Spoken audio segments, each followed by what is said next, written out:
Mas toda a gente sabe o que está pior. O desemprego, que é apresentado pelo Governo como tendo um efeito de surpresa, estava inscrito na natureza das coisas. O facto do Governo dizer que é uma surpresa é pior para o Governo, porque isso significa que o Governo não tem consciência dos efeitos daquilo que está a fazer. Há, sem dúvida, um problema muito complicado para a vida de milhares de famílias, a entrega de carros, o abaixamento do nível de vida, a entrega de casas, a insolvência das famílias, o fecho de dezenas e dezenas de empresas, é uma calamidade nacional.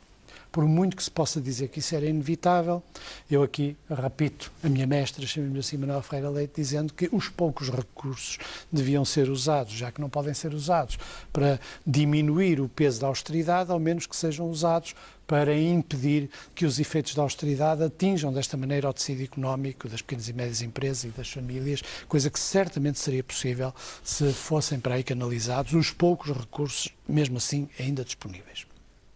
Qual é o problema mais grave que este Governo defronta? Porque está no cerne da sua legitimidade política o controle do déficit. Se o Governo falha ao controle do déficit, e tudo indica que vai falhar, até agora falhou, porque no fundo nós estamos com os mesmos números, ou com números muito próximos daqueles que no ano passado eram atribuídos ao desvio colossal ou atribuídos à má gestão dos primeiros meses que ainda foram de responsabilidade socialista.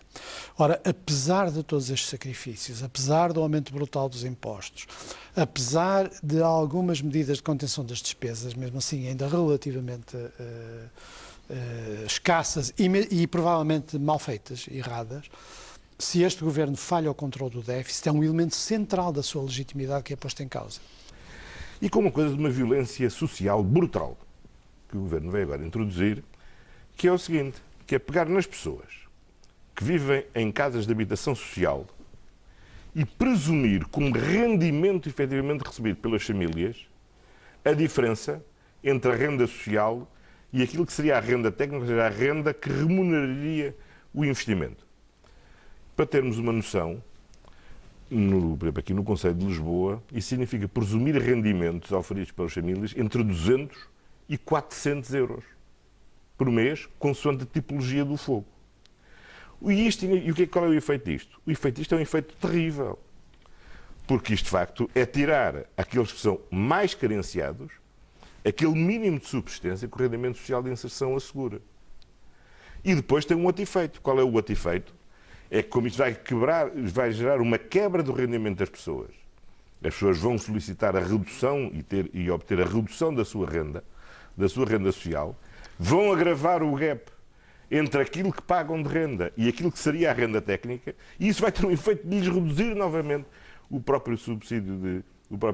Quer dizer, para termos uma noção é o seguinte: há uma diferença, quando vamos a um hospital, entre o que pagamos da taxa moderadora e o custo efetivo do serviço para o hospital. Agora, imagine se quer considerar-nos como rendimento e como um subsídio que nós recebíamos o diferencial entre o que pagamos da taxa moderadora e aquilo que é o custo do serviço. É isto que se propõe relativamente às rendas sociais. Ora, isto é de uma violência social inaudita. E já é esquecer completamente não só o objetivo de combate à pobreza, mas é já combater os pobres em si próprios como forma de cortar desesperadamente em qualquer tipo de despesa. Ora bem, isto não nos vai conduzir a bom caminho. Quer dizer, necessariamente vai conduzir a um caminho negativo. Passou esta semana por Portugal o Sr. Michael Porter. E entre várias coisas, à altura perguntaram, numa entrevista, creio que foi na TV, que vi esta entrevista, e perguntaram-lhe, e é um bom sinal estarmos a reduzir os nossos salários? Estamos a aumentar a competitividade reduzindo os nossos salários? E ele disse, não. A redução de salários não aumenta a competitividade. A redução de salários é o resultado de não serem competitivos. Porque uma economia competitiva não é uma economia que empobrece. É uma economia que aumenta a riqueza e que remunera melhor quem trabalha. E, portanto, esta confusão que se gerou de que o empobrecimento coletivo é um fator de ganho de competitividade é uma ideia errada e é uma ideia pior do que aquilo que o Pacheco Pereira diz. O Pacheco Pereira, quando diz, não é não ter esperança. Não. Aquilo que nos é apresentado como um futuro Ter medo. pior do que não ter esperança. Medo. Há muito medo. É um cenário de futuro pior do que aquele que temos hoje e pior daquele que vivemos nas últimas décadas. Quer dizer, é a primeira vez a percepção de que quer a nossa geração, quer sobretudo as gerações vindouras, vão ver pior que viveram que já viu a nossa geração e que viveram as gerações anteriores à nossa. Portanto, isto é um quadro muito, muito negativo. E, do ponto de vista político, isto começa a deixar marcas. Porque não sei se têm percepcionado o que mudou no Primeiro-Ministro. O que mudou no Primeiro-Ministro. O Primeiro-Ministro tem, de repente, evidenciado uma fragilidade inesperada. Primeiro sinal, a forma como a quente resolveu reagir a uma questão difícil, que é a resultante da decisão do Tribunal Constitucional. Quer dizer, um Primeiro-Ministro não reage a quente sem ter tempo de ler o acórdão e quando está a entrar para um espetáculo. Quer dizer, isto requer uma ponderação, como aliás muito bem fez o Paulo Portas. E o Ministro das Finanças. E o Ministro das Finanças também. Mas um Primeiro-Ministro... Mas há outro aspecto na declaração do Primeiro-Ministro, que ainda é pior. Não sei se é a mesma, mas vou sinalizar. Mas não pode, quer dizer, não pode, entre as portas do Politeama, comentar como se fosse um fait-divers um acontecimento daqueles e a quente. Depois reage ao pior estilo. Quer dizer, só faltou chamar ao Tribunal Constitucional força de bloqueio. Antes era o Tribunal de Contas, agora passou a ser o Tribunal Constitucional. Quer dizer, isto é o pior, é a pior reação que as maiorias têm quando se sentem impotentes perante aquilo que são as normas de vida e de organização social. E ontem, no debate parlamentar... Posso só acrescentar, porque é para as suas declarações anteriores. Do meu ponto de vista, há outra coisa pior, que é um tom quase de vingança. Uma coisa deste género, que é... Agora pagam todos. Agora pagam todos. Aí sim, vocês... Como se a austeridade fosse uma punição. O que é normal para quem acha que as pessoas viveram acima das suas condições, como se a culpa fosse subjetiva das pessoas e a austeridade fosse uma punição moral sobre elas. Qual é a minha principal preocupação? Quer dizer, para além da preocupação pelo país, porque, de facto, há uma coisa que o Governo menospreza.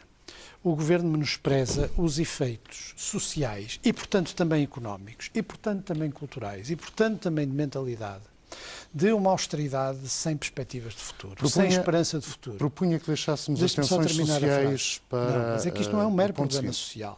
É porque não se manifesta apenas os efeitos sociais das medidas de austeridade, não se manifestam apenas pela conflitualidade social, manifestam-se pela anomia social. Ou seja, se você, numa sociedade que já tem uma pequena capacidade de iniciativa, que já tem poucas forças dinâmicas, particularmente na classe média, e lhe bate com um martelo em cima e a parte toda, é evidente que o que acontece é que depois não há forças para qualquer arranque económico, você não tem forças sociais em que assente qualquer programa. E cada vez mais nós apercebemos que as medidas que o Governo apresenta debaixo de quase de uma coisa apocalíptica de mudança de vida, mudança do país, no fundo são todas temporárias, no fundo são todas medidas de austeridade para resolver o problema do déficit. Nenhuma das medidas que o Governo tomou é estrutural, mesmo as medidas no plano laboral. As medidas no plano laboral são única e simplesmente destinadas a embardecer a mão de obra, não são medidas estruturais em relação ao mercado de trabalho.